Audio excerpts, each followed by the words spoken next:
Amen. So, may mga panahon po sa buhay natin na parang gusto nating tanungin si Lord kung nasaan na siya.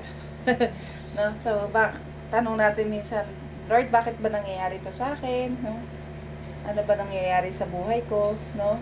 Minsan, sa dami ng pinagdadaanan natin, may sakit, pamilya man natin o tayo, no?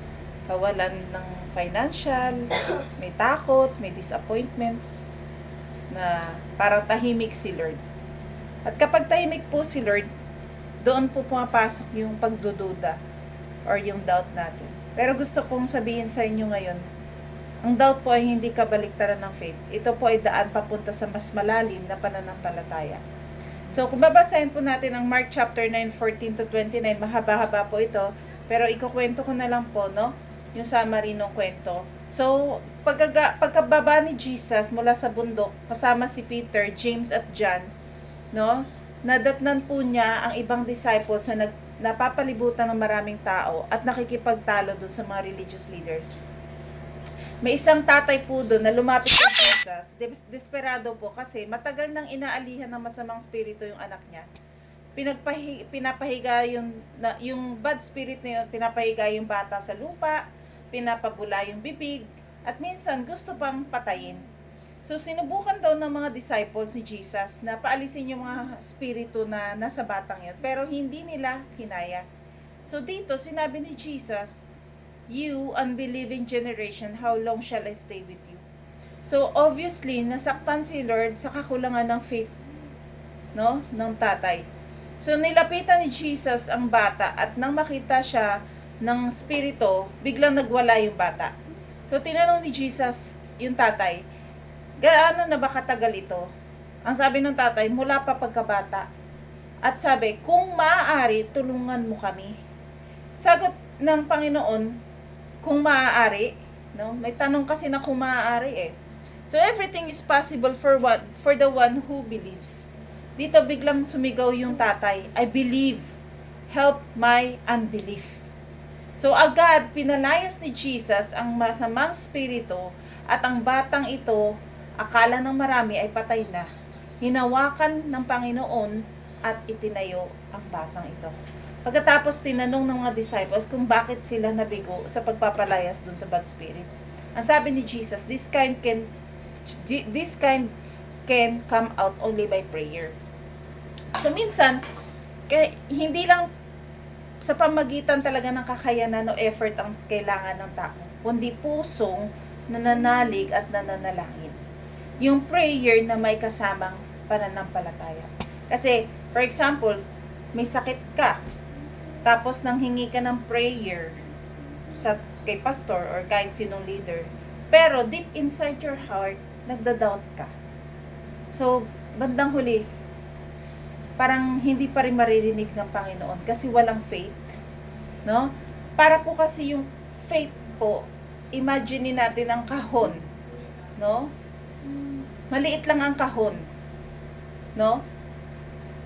Ang pusa na ikukulong mo sa kahon, hindi siya makakakilos kasi maliit lang yung kahon eh. For example, ganyan kalaki, no? Kahit ganyan lang, maliit pa rin yun. Wala siyang space.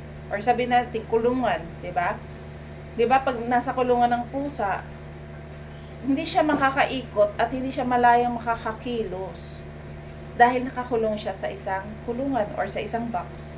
So, same thing with our faith. Kaya hindi makakilos ang Panginoon kasi kinakahon natin yung pananampalataya na hindi natin na iniisip natin na talaga ba Lord, kaya mo? 'Di ba? So, ganun po ang faith. Kaya pala hindi napalayas ng mga disciple, kahit disciple na ni Lord Jesus, ang mga nagpalayas doon, hindi pa rin nila napalayas. Bakit? Kasi walang pananampalataya ang tatay. So ngayon, napag-uusapan po natin, ang title po natin ng topic natin for tonight is, Lord, tulungan mo ang aking pananampalataya. So yun po. No, ang main text po natin, Mark chapter 9:24, immediately the boy's father exclaimed, I do believe, help me overcome my unbelief. So number 1 point is, lahat po tayo dumadaan sa pagdududa or doubt. No, hindi naman natin maiwasan. No? Na may doubt tayo, lalo na may pinagdadaanan ka ngayon, na parang pagtitingnan mo, imposible. No? Parang, Lord, nandiyan ka pa ba? Lord, tagal ko nang pinagpipray, parang wala Di ba? Ganon. No? Kahit yung mga lingkod ng Panginoon, dumaan po dyan. No? Si Habakkuk, sabi niya sa Habakkuk 1 verse 2 to 3, "How long, Lord, must I call for help, but you do not listen?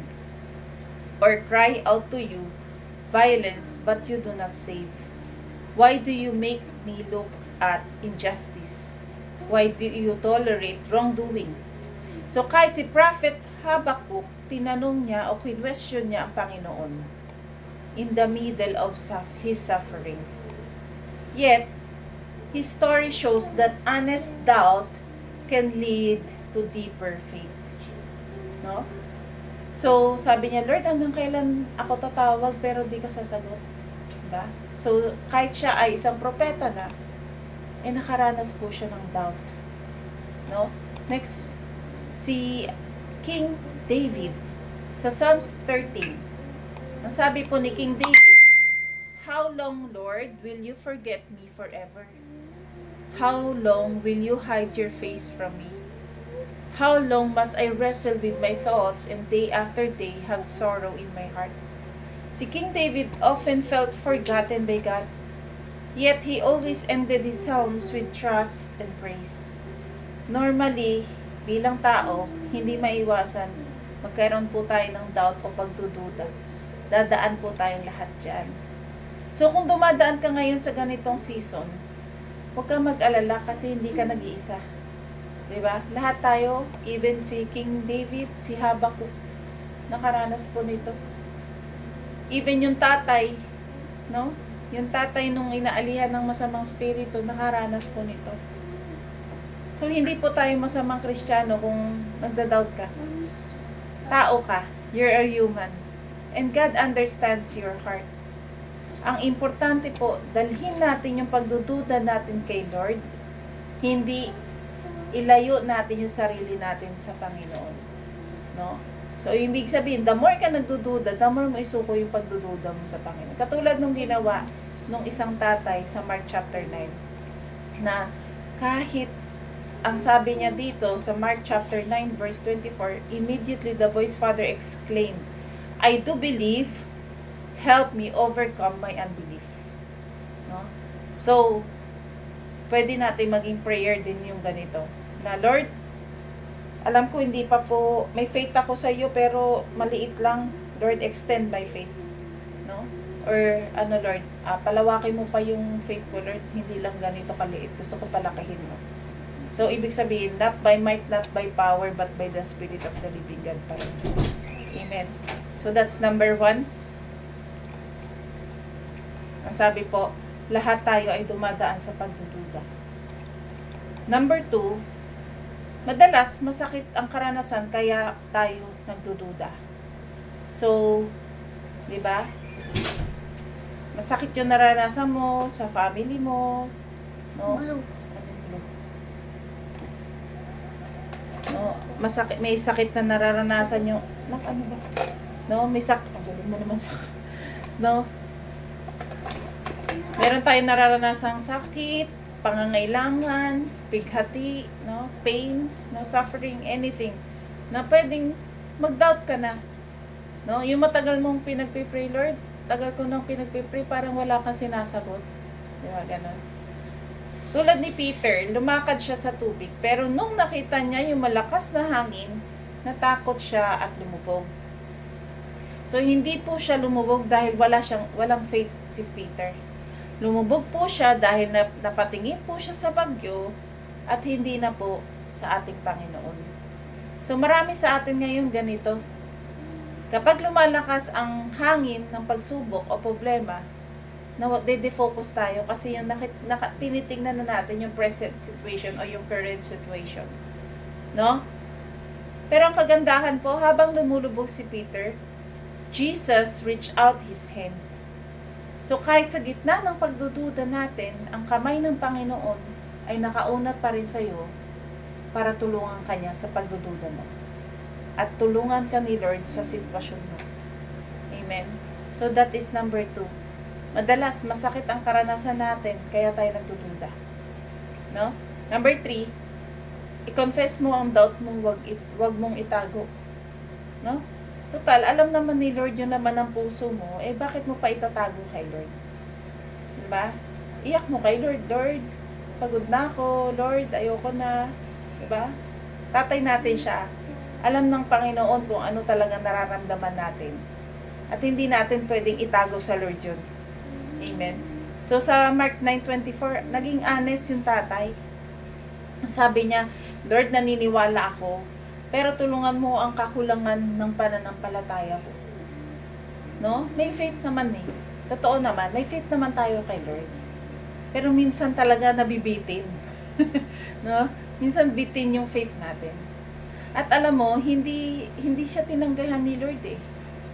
Sa halip, tinugon po siya ng Panginoon.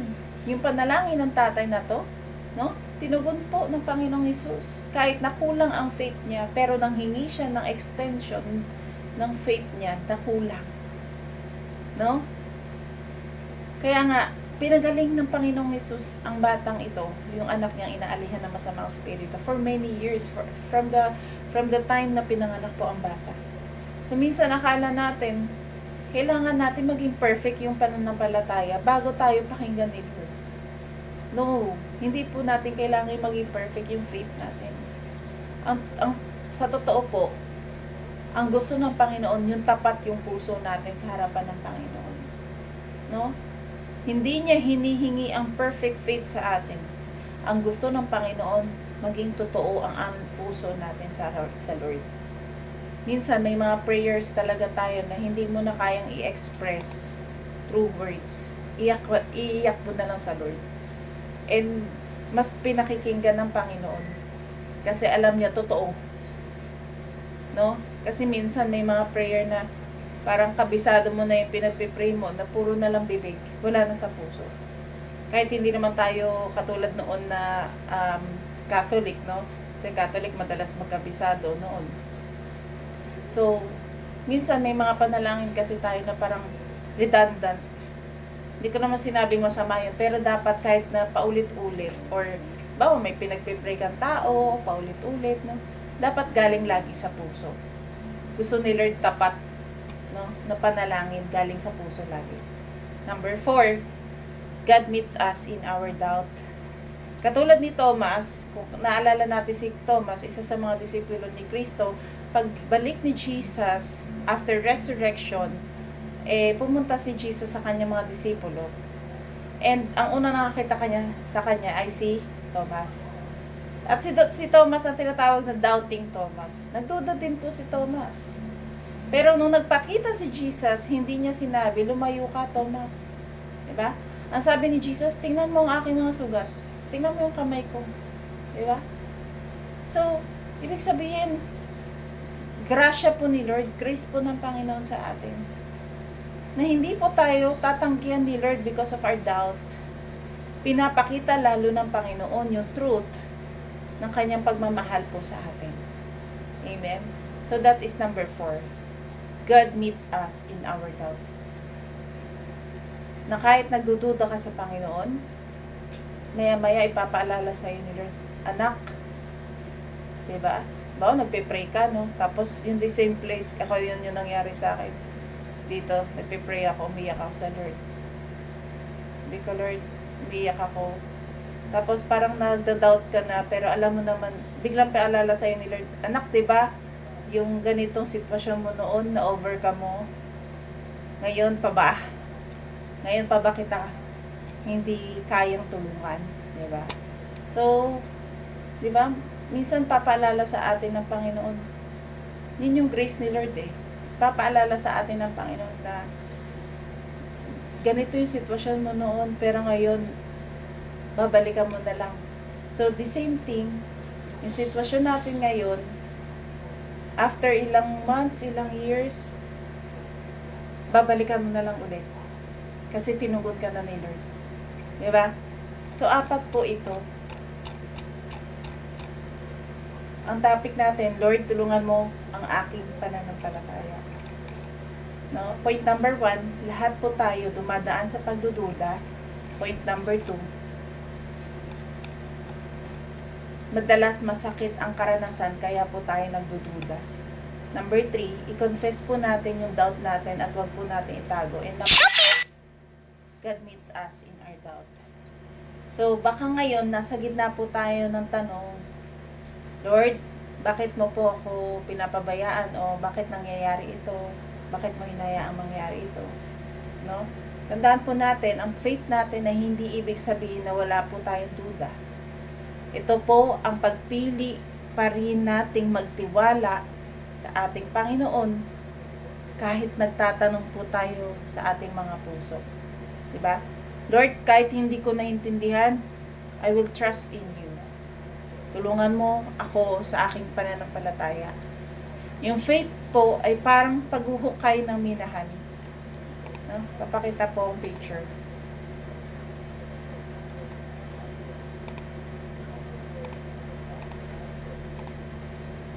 Kita nyo po ba yung picture na ito?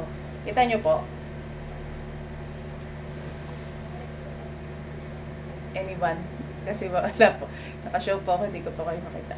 Nakikita nyo po ba yung screen ko? Okay po. So, you know, kikita nyo po, may dalawa pong tao na nasa minahan. Ito po yung pinakita sa akin ni Lord during my prayer na iyak ako ng iyak sa Panginoon. Diba? Parang faith po pala. No? Itong isa, nakakita agad siya ng ginto at napakasaya niya. Yung isa naman, tuloy-tuloy pa rin yung paghuhukay. Pero malungkot pa siya. So, I picture out myself like this.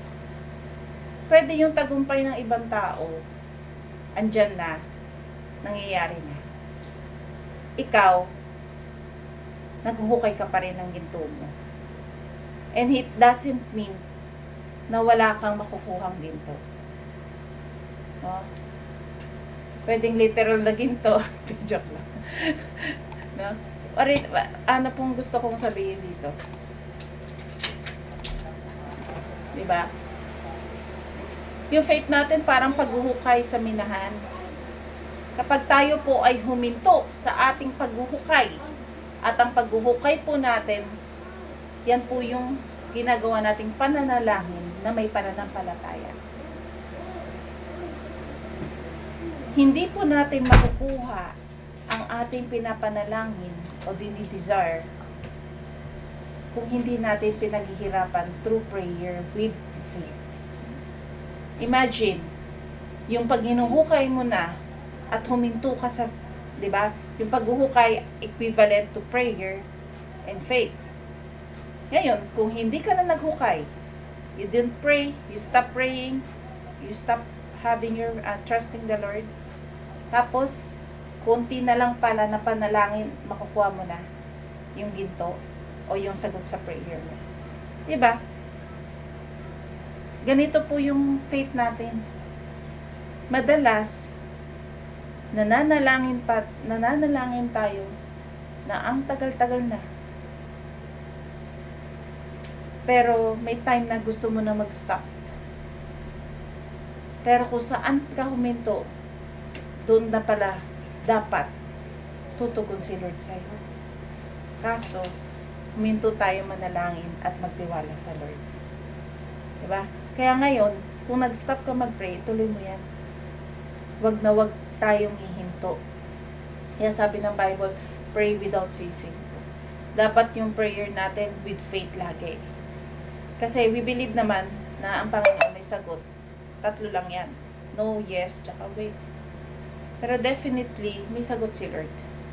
Kung hindi man yan, may ibang sagot si Lord. Kung hindi yan yung binibigay ni Lord, may iba siyang way para sa'yo or best plan for you. Diba? Huwag po tayong mananawang manalangin na may pananampalataya at pagtitiwala sa Panginoon. Alam natin, yung plano ng Panginoon para sa atin is always the best for us. Diba? Lagi naman nating narinig, Jeremiah 29:11. Plans I have for you is plans to prosper you, not to harm you. plans to give you hope and a good future. Kaya kung siya po ang nakakakita ng future natin, bakit po tayo mangangamba? Kung si Lord po ang tapat at totoong Diyos noon, ngayon at magpakailanman, bakit pa po tayo magdududa? Kung si Lord po ang Diyos na gumagawa ng maraming himalang bagay sa buhay natin, bakit pa tayo mag-aalinlangan? No? Same thing doon sa tatay, sa Mark chapter 9. Diba? May doubt siya, yes. But, ginamit niya yung doubt na yon para hingiin sa Lord na bigyan pa siya ng faith. No? Pwede, nagdududa tayo kay Lord. Pero Lord, kahit may duda ako, magtitiwala ako sa iyo dahil alam ko, Lord, na kaya mo ito. Extend my faith. Lord, bigyan mo po ako ng mas matinding pananampalataya. Diba? So, nalungkot si Jesus nung sinabi niyang baka sakali. Nung sinabi niyang word doon na kung kaya niya. No? So, nalungkot si Lord eh. Bakit? Kasi parang sandali, paano kita tutulungan? Bakit nagdududa ka pala sa kaya ko? Diba? Kahit naman tayo bilang tao, diba? Bawa, pag sabihin sa'yo, kaya mo ba talaga magluto ng ganito? Diba? Parang, kaya mo naman talaga sa sarili mo, sa isip-isip mo, pero pag dududahan ka, masakit yun. Same thing kay Lord eh. Kaya naman talaga ni Lord eh. Pero madalas nagdududa pa rin tayo sa Kanya. Kahit maraming beses na napatunayan ng Panginoon yung goodness niya and faithfulness niya sa buhay natin, nagdududa pa rin tayo kay Lord kapag nakikita natin yung sitwasyon natin. Diba? Kaya wag na wag po tayong magdududa sa Lord. Alalahanin po natin, ano ba talaga ang mga bagay na nagawa ng Panginoon sa buhay mo? Balikan mo. Yung panahon na akala mo hindi mo kayang lagpasan, pero nalagpasan mo. Sa bawat pagsubok, nahanap mo pa rin ang kalakasan at pag-asa sa Panginoon. Kaya wag na wag po tayong susuko. Magpatuloy lang po tayong magtiwala sa ating Panginoon at manampalataya dahil ang plano ng Panginoon sa atin ay higit pa po sa inaasahan natin. Kaya keep our faith and trust in the Lord, no? Because God is still writing a beautiful story in our lives. Amen? So, hanggat nabubuhay po tayo, hindi pa po end ng story natin. Amen? It is just a part of our life called Book of Life. Amen? So, itong part na to, yung current situation natin ngayon, it doesn't mean that is the end of your story. That's just a part of the book. No? Just a part of a chapter na hindi pa tapos si Lord sa buhay natin. Amen. Salamat po sa Panginoon. Saglit po tayong manalangin. Lord, thank you God sa mga salita mo na patuloy na nagre-remind po sa amin to extend our faith in you and our trust in you, Father God. Tawarin niyo po kami kung kami po, Lord, ay nagda-doubt o Lord, minsan nawawalan ng tiwala sa inyo sa bawat sitwasyon, minsan ng aming mga buhay, sa mga pangangailangan, sa mga sakit, anumang struggles at problema, Lord. Patawarin niyo po kami, Panginoon. We know, Lord, na ang plano mo sa amin ay lagi mabuti because you are our faithful God and you are our good Father. Lord, salamat, Panginoon, dahil kaya mo kaming, Lord, tugunan kahit minsan, Lord, nagdududa kami. And Lord, we surrender our lives to you. We surrender our faith, Lord, na maging malaya, Lord, hindi ka namin kinakahon, Panginoon, sa amin pong mga buhay. Dalangin po namin, abutin mo, Lord, anumang pagdududa, anumang mga maliit na pananampalataya, Lord, ay patuloy mong palawakin ito upang malaya po kayo, Lord, na makapagbago, Panginoon. At Lord God, masagot mo, Lord, anumang mga dalangin ng aming mga puso. According to your will, Lord, it will be done. And Lord, we continually trust and surrender everything to you, Lord, in our lives, in our family, even to our church, even to our nation, Father God. We know that you are working, Panginoon, because you are the God of miracles. And Lord, all things are possible because of you, Father God. We pray for healing sa mga may sakit, karamdaman sa oras nito. We pray for your protection among us, Panginoon, sa aming mga mahal sa buhay. Maging kay GB na pauwi, Panginoon. We know that you are with him, Panginoon. And Lord, salamat sa protection and guidance sa buhay ng pamilya namin, sa protection and guidance sa mga mahal namin sa buhay at sa aming mga buhay, Lord. And Lord, we know you are our great provider. You are our Jehovah Jireh. And you are our great healer. You are our Jehovah Rapha.